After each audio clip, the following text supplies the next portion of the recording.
प्रेम से बोलिए सरस्वती मैया की। मिक्स बाय दिव्यांशु स्टूडियो हवा बाजार। डीके राजा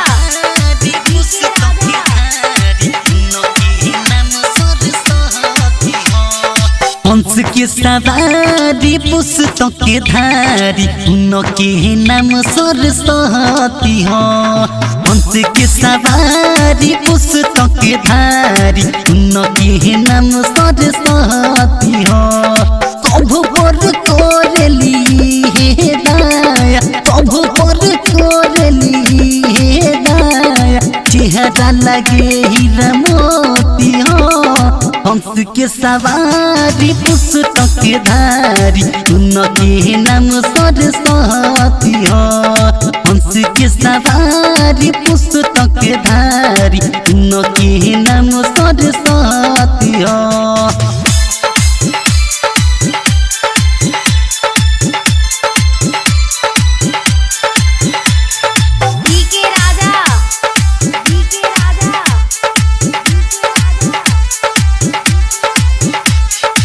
विद्या के दाता सबको माता ओई बीड़ा वाली हो।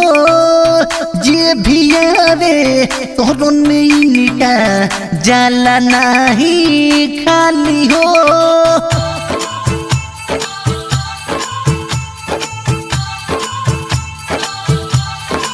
ओहो विद्या के दाता सबको माता ओई बीड़ा वाली हो।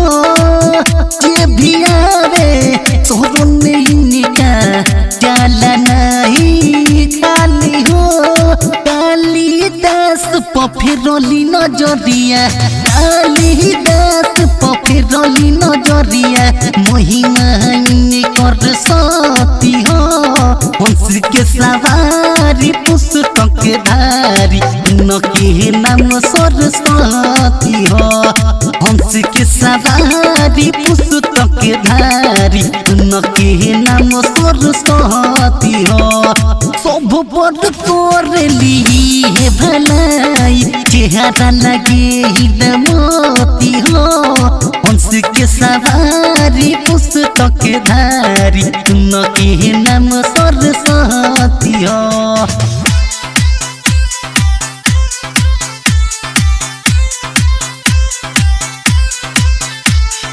डीके राजा डीके राजा बिट्टी बाजार।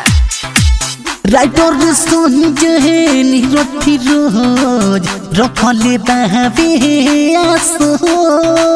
टाइगर विकास फिर ये नजरिया भावे हमें विश्वास हो।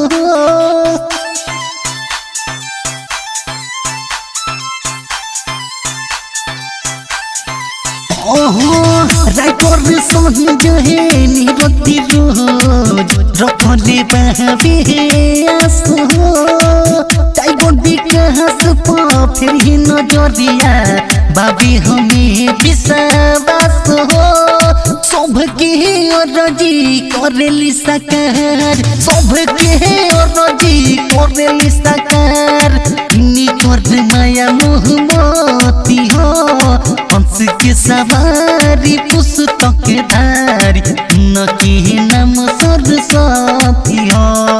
हंस के सवारी पुस्तक के धारी उनके नाम सरस्वती हो। सब पर कोरली हे भलाई, चेहरा लगे हीरा मोती हो।